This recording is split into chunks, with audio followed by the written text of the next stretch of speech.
Assalamualaikum Pak Haji. Waalaikumsalam warahmatullahi wabarakatuh. Hari ini saya mau minta tipsnya nih Pak Haji. Nah, tips apa ini? Jadi seperti yang kita tahu ya Pak Haji, sekarang tuh Gen Z atau Zilenial gitu ya, banyak yang mau ngecemplung ke bidang kewirausahaan. Hmm. Tapi pada masih bingung nih gimana mulainya, dari tahap apa kita startnya gitu Pak Haji. Kira-kira ada tipsnya nggak nih Pak Haji? Oh, begitu ya. Ya, memang kalau dilihat dari luar, kesannya kan wirausaha ini gampang ya. Jadi semua orang pengen. Tapi pada kenyataannya, wirausaha yang ada di Indonesia ini nggak banyak loh. Nggak banyak yang survive. Persentasenya baru sekitar 3% dari jumlah penduduk di Indonesia yang benar-benar ya menekuni wirausaha. Jadi wirausaha itu kalau dibilang ya susah-susah gampang. Dua kali susahnya, satu kali gampangnya gitu ya. Mengapa wirausaha itu susah? Karena wirausaha itu menggeret sesuatu ketidakpastian menjadi sesuatu yang pasti. Kalau orang bekerja kan ada kepastian tiap bulan terima gaji. Kemudian job desk-nya juga ada pasti. Kalau wirausaha bulan ini belum tentu terima pendapatan, belum tentu terima uang. Tapi sekali terima uang mungkin bisa mengcover 3 bulan, 4 bulan. Tetapi penuh dengan ketidakpastian. Nah, jadi untuk kalangan Gen Z ini, saya memberikan beberapa tips ya untuk memulai wirausaha. Yang pertama yang harus kita benahi dan siapkan dulu yaitu mentalitas kita. Mentalitas kita benar nggak sudah pengen menjadi pewirausaha? Maksudnya mentalitas yang bagaimana? Mentalitas yang gigih, yang tangguh. Bahwa wirausaha itu nggak gampang loh. Mentalitas yang mempersiapkan diri bahwa awal mula berwirausaha pasti nggak akan dapat uang. Nggak ada tuh cerita sebulan, 2 bulan langsung sukses. Itu kadang-kadang hanya di alam dongeng saja. Dalam alam kenyataan perlu proses.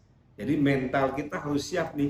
Saya aja nih yang udah 15 tahun berwirausaha dan itu pun saya merasa terlambat memulai, itu juga masih kadang-kadang turun naik. Ya pernah merasakan bangkrut, pernah merasakan jatuh, nanti naik lagi, banyak masalah, ini itu.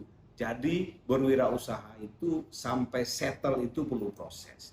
Nah, mental kita sebagai generasi Z harus disiapkan tuh, harus benar-benar siap. Yes, saya mau wirausaha, apapun resikonya saya tanggung. Kalaupun makan cuma 1 kali sehari saya tanggung. Nah, itu harus siapkan.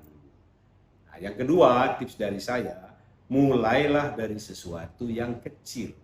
Jadi berwirausaha itu jangan langsung pengen besar, langsung minta misalnya orang tuanya, pamannya atau apa invest ratus-ratus juta atau bahkan miliar-miliar. Coba dulu kalau Anda generasi Z mulai, coba dulu ya dengan modal yang mungkin puluhan juta saja. Terus kita mulai dengan mengangkat 1-2 karyawan, nanti berproses. Nah, setelah mendalami, setelah berpengalaman dengan apa suka duka dan persoalan-persoalan yang dihadapi, baru nanti dikembangkan lagi. Nah, tips yang ketiga, bidang usaha yang mau digarap itu juga penting. Bidang usaha mana nih yang mau saya cemplungin? Saran saya, masukilah bidang usaha yang setidaknya dekat dengan hobi Anda. Setidaknya dekat dengan pengalaman Anda.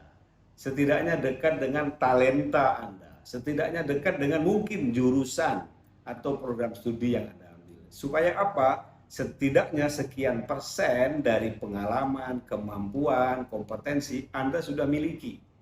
Mungkin sebagian kecil, tetapi ada modal awal yang sudah kita miliki. Karena kita hobi di situ, maka kita sungguh-sungguh. Karena kita punya talenta, misalnya nih, Anda punya talenta seorang atlet, olahragawan. Mungkin wirausahanya cocok di bidang olahraga, karena ada talenta di situ.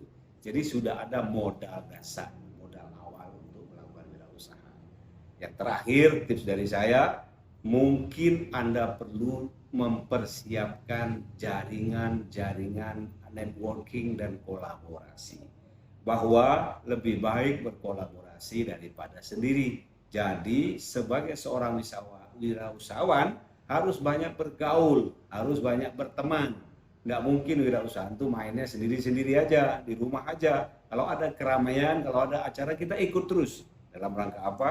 Mencari jaringan, memperkenalkan usaha kita, mempromosikan usaha kita, dan memperbesar lingkaran pengaruh yang ada di seputar usaha kita. Itu dulu Mbak Vero untuk tips-tips awal, mudah-mudahan bisa membantu dan memotivasi. Semangat terus, kerja wirausaha adalah kerja yang mulia, memperkerjakan orang lain, mudah-mudahan maksud dan tujuan Anda bisa tercapai. Terima kasih. Terima kasih Pak Haji. Sama-sama.